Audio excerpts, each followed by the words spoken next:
کہ اس ایک چیز کو زبان زد و عام و خاص کر دیا گیا، محور گفتگو قرار دیا گیا، مورد بحث قرار دیا گیا. یہ مجلسیں ہوتی ہیں. کبھی علی اکبر کی زندگی کے اوپر سٹڈی کریں، اس کو سمجھیں، اس کے اوپر 20 منٹ گفتگو کرنے کی کوشش کی ہے کہ یہ کیسے ہوا، کیا ہوا، یہ کون تھے، کیسے تھے، کیوں ایسا ہوا، حسین اور یزید کی جنگ کس لیے تھی، یہ کربلا کیوں وجود میں آیا، اور ہماری ذمہ داری اس دور میں کیا بنتی ہے. عقل دیا ہے اللہ نے آپ کو، شعور دیا ہے، فہم و ادراک دیا ہے، سمجھنے کے لیے، سمجھانے کے لیے. اس کو بروئے کار لائے، ہم سمجھے. صرف بیٹھ کر رونے سے دین کا مفہوم پورا نہیں ہوتا، ہماری ذمہ داری پوری نہیں ہوتی. میری اور آپ کی بڑی ذمہ داری بنتی ہے. ہم آج کے زمانے کے علی اکبر ہیں، ہم آج کے زمانے کے علمدار ہیں، ہم آج کے زمانے کی زینب ہیں، ہم آج کے زمانے کی سکینہ ہے. صرف اس زمانے کی زینب پر گریہ کرنے سے حق مجلس ادا نہیں ہوتا. آج کی ہر خاتون کو آج کے دور میں زینب بن کے دکھانا ہے تاکہ یہ دین بچ جائے. اس زمانے میں ایک یزید تھا، آج ہزاروں یزید ہے. اس زمانے میں یزید کا چہرہ مشخص تھا میرے عزیزوں، آج کے دور میں یزید کا چہرہ مشخص نہیں ہے.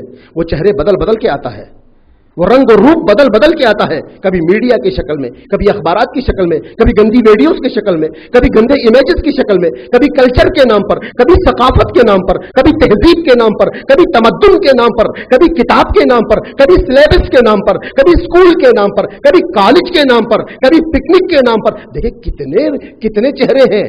بدل بدل کے وہ اپنے عقائد کو ہمارے اندر داخل کرنا چاہتا ہے، اپنے مفاہیم کو ہمارے اندر داخل کرنا چاہتا ہے، اپنے مقاصد کو ہم تک پہنچانا چاہتا ہے، مگر ہم بے خبر رہتے ہیں. تو ان چیزوں کو سمجھنے کی ضرورت ہے. اس زمانے کے علی اکبر پر رونے کے ساتھ ساتھ علی اکبر کو سمجھے اور علی اکبر سے وعدہ کریں، عہد کریں. اے علی اکبر، آپ نے اس زمانے میں اسلام کو بچانے کے لیے اس یزید وقت کے مقابلے میں آپ نے قیام کیا، اپنی جوانی آپ نے صرف کر دی اور اپنی جوانی کا نذرانہ پیش کر دیا.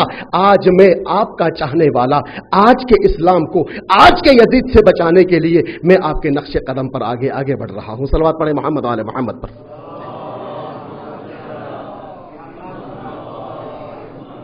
تو توجہ فرمائے میرے عزیزوں، یہ مجلسیں ہمیں امر بالمعروف اور نہی عن المنکر سکھاتی ہیں، اس منزل کو واضح کرتی ہیں.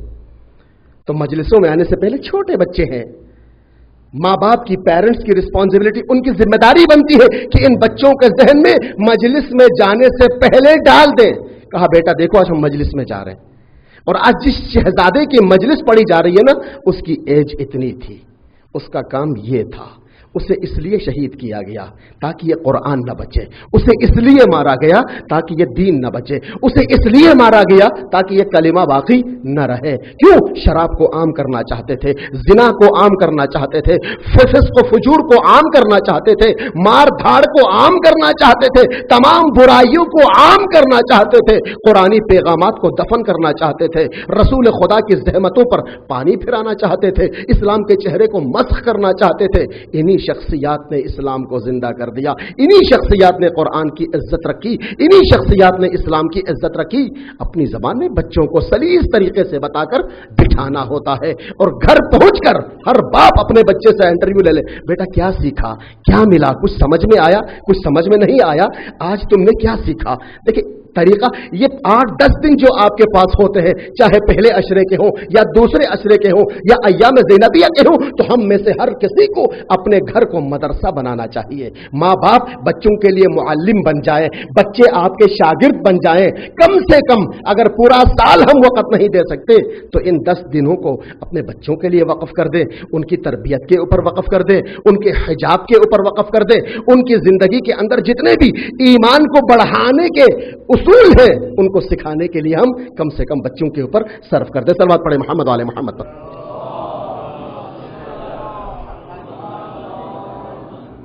یہی وجہ ہے یہ دین اتنی آسانی سے ہم تک نہیں پہنچا. اس کی بنیاد میں کئی مقدس خون ہے. بڑی زحمتوں سے اس دین کو بچایا گیا ہے. اس دین کو بچانے کے لیے ہاتھوں میں رسیاں باندھی گئی، گلے میں توق ڈالا گیا، سروں کو جسم سے کاٹ کر نیزوں پر بلند کر دیا گیا، سروں سے تطہیر کی چادریں چھینی گئی، خیموں کو آگ لگا دیا گیا، بے کجاوا اونٹوں پر سوار کرایا گیا۔ ذرا ایک جملہ آپ کی خدمت میں کہوں، یہ جو ہم نماز پڑھنے کے لیے جو سجدگاہ استعمال کرتے ہیں نا، یہ تربت حسینی ہے۔ اچھا مجھے بتا دیجیے کہ تربت کون سی جگہ ہے؟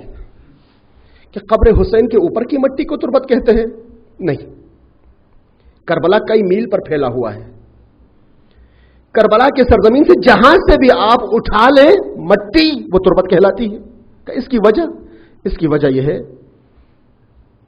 کہ آل رسول کو قتل کرنے کے بعد شاب غریباں کے اندھیرے میں جنازوں کے اوپر گھوڑے دوڑائے گئے، اور گھوڑے کے سموں میں شہداء کے جنازوں سے گوشت کے ٹکڑے اس طرح پھنس گئے کہ پوری کربلا میں پھیل گئے۔ عابد بیمار سید سجاد کی روایت ہے کہ کربلا کی پوری مٹی تربت حسین ہے۔ وجہ یہ ہے کہ ہمارے کربلا کے شہداء کے جسموں سے گوشت کے ٹکڑے گھوڑوں کے سموں میں پھنس کر پورے کربلا میں بکھر گئے۔ اتنی بڑی قربانی ہے، کوئی معمولی قربانی نہیں ہے۔ اس دین کو ہم تک پہنچانے کے لیے بڑی قربانیاں بوڑھے والدین نے جوان بچوں کے جنازے اٹھائے ہیں، کوئی مذاق نہیں۔ وہ باپ سمجھتا ہے جس کے گھر میں جوان بیٹا ہو۔ اگر گھر سے کوئی بھائی سفر پہ جا رہا ہو، دیکھیں اس بہن کی حالت کیا ہو جاتی ہے۔ بہن کو پتا ہے میرا بھائی سلامت واپس آئے گا، اس کے باوجود بھی وہ بہن اتنا روتی ہے، بھیا اپنا خیال رکھنا، بھیا ہمیں بار بار اطلاع کرنا، بھیا ہم سے رابطے میں رہنا۔ جب 1 یا 2 دن اگر اس سے رابطے نہیں ہو پاتا تو بہن تڑپتی ہے کہ بھیا 2 دن آپ نے رابطہ نہیں کیا، ہم پریشان ہو گئے۔ لیکن وہ بہن کس طرح تحمل کرتی ہے؟ بھائی مرنے کی اجازت لے کے میدان کی طرف جا رہا ہے، اور بہن کا دل جانتا ہے کہ بھائی پلٹ کے نہیں آئے گا۔ سلام ہو قلب زینب پر، کس طرح برداشت کی علی کی بیٹی نے، کس طرح برداشت کی۔ آل محمد کا یہ لٹا ہوا قافلہ کوفے میں پہنچا۔ کوفہ والے جناب زینب کو جانتے تھے پہلے سے، یہ علی کی بیٹی ہے۔ جناب زینب کوفے میں رہ کر گئی تھی، کوفے کی عورتوں کو پڑھایا تھا زینب نے، درس دیا ہے زینب نے، پورا کوفہ جانتا ہے۔ لیکن جو در سے پردہ دیا کرتی تھی، آج سر سے چادر چھین کر ہاتھوں میں رسیاں باندھ کر کوفے میں لایا گیا۔ آج شہزادی کوفہ نہیں ہے، آج قیدی کوفہ بن کر علی کی بیٹی آئی ہے کوفے۔ ایک مرتبہ سر جھکا کر زینب کھڑی تھی، عزاداروں کی جملہ سنیں گے۔ جناب زینب کی ایک شاگرد تھی کوفے میں، وہ کچھ بچیوں کو جمع کر کے پڑھا رہی تھی۔ اس نے سنا کہ بازار میں قیدیوں کا کوئی قافلہ آیا ہے، بازار میں قیدیوں کا قافلہ آیا ہے۔ وہ خاتون اپنی شاگردوں سے کہنے لگی، میں نے شہزادی زینب سے سنا ہے کہ جب قیدی دعا کریں تو اس کی دعا قبول ہو جاتی ہے، چلے ہم بازار چل کے ان قیدیوں سے اپنے لیے دعا کرواتے ہیں۔ یہ کہہ کر وہ خاتون اپنی شاگردوں کو لے کر بازار کوفہ میں پہنچی تو پہلی نظر حسین کی یتیم بچی سکینہ کے چہرے پر پڑی۔ قریب آ کر وہ خاتون ہاتھ جوڑ کر کہتی ہے، اے بچی، شکل و صورت سے بڑے مقدس گھرانے سے لگتی ہو، نورانی چہرہ ہے تیرا، میری 2 حاجتیں ہیں، تم میری 2 حاجتوں کے لیے دعا کرو۔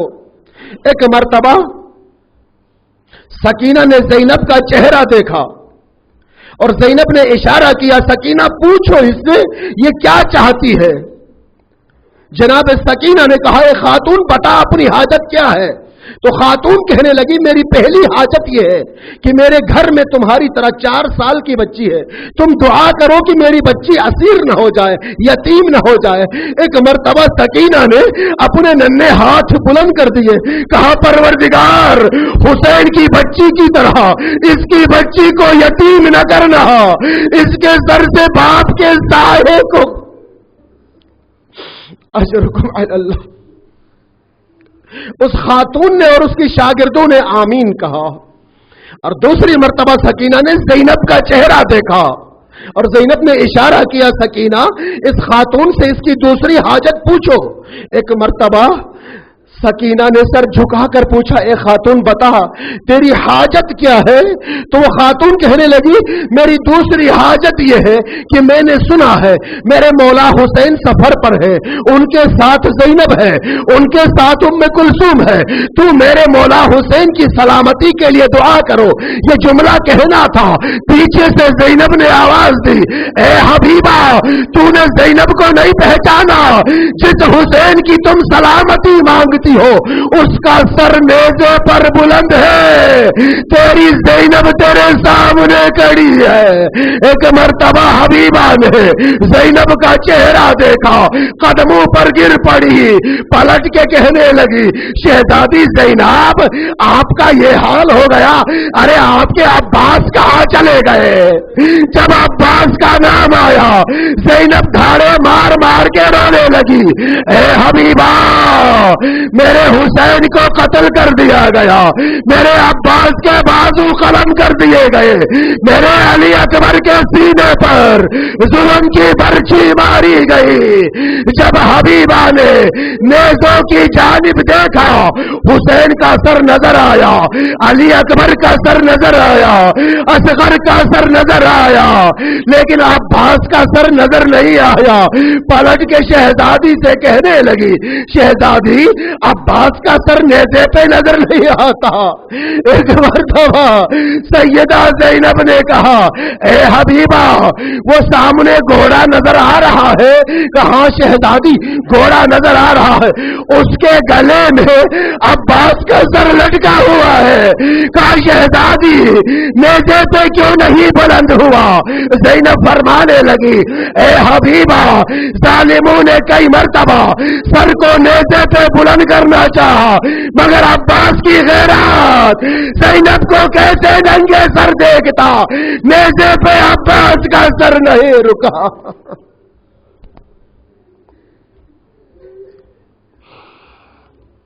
وَسَيَعْلَمُ الَّذِينَ ظَلَمُوا حَقَّ آلَ مُحَمَّدٍ أَيَّ مُنقَلَبٍ يَنقَلِبُونَ فَيَا لَيْتَنَا كُنَّا مَعَكُمْ سَيِّدِي وَاللَّهِ فَنَفُوزَ فَوْزًا عَظِيمًا. نسألك اللهم وندعوك ونقسم عليك باسمك العظيم الأعظم الأعز الأجل الأكرم يا الله يا الله يا الله يا الله يا الله. پروردگار اس قلیل سی عبادت کو اپنی بارگاہ میں قبول فرمایا. اللہ پروردگار محمد و آل محمد کی معرفت کے ساتھ جینے و مرنے کی توفیق عطا فرمایا. اللہ پروردگار عالم اسلام جن مشکلات میں ہے بحق محمد و آل محمد تمام مسلمانان عالم کو اپنے دشمنوں کے خلاف متحد ہونے کی توفیق عطا فرمایا. اللہ پروردگار دین اسلام کی حقیقی رہنمائی کرنے والے مراجع دین کی توفیقات میں اضافہ فرمایا. اللہ پروردگار بحق محمد و آل محمد شیعیان حیدر کرار جہاں کہیں بھی ہوں ان کی جان و مال عزت و آبرو کی حفاظت فرمایا. اللہ پروردگار ہمیں اپنے اولاد تک اس دین کو اس اسلام کو حقیقی معنوں میں منتقل کرنے کی توفیق عطا فرمایا. اللہ پروردگار یہ مجلس حسین، یہ عزاداری، یہ ذکر حسین، یہ مجلس حسین ہمیں ہمارے والدین کی طہارت کے ذریعے سے ان کی پاکیزگی کے ذریعے سے یہ دولت ہم تک پہنچی ہے. اس دولت کو بہت ہی عزت کے ساتھ اپنے اولاد تک منتقل کرنے کی توفیق عطا فرمایا. اللہ ہمیں اپنے بچوں کی اسلامی حقیقی معنوی تربیت کی توفیق دے. یا اللہ آج کی مجلس سے فاطمہ زہرا کے قلب مطہر کو راضی فرمایا. اللہ اس مجلس میں نظر مرحمت امام زمانہ جلب ہونے کی توفیق دے. یا اللہ بحق زہرا و ابیہا و بعلہا و بنیہا و سر المستودع فیہا وعجل فرجہم برحمتک یا ارحم الراحمین.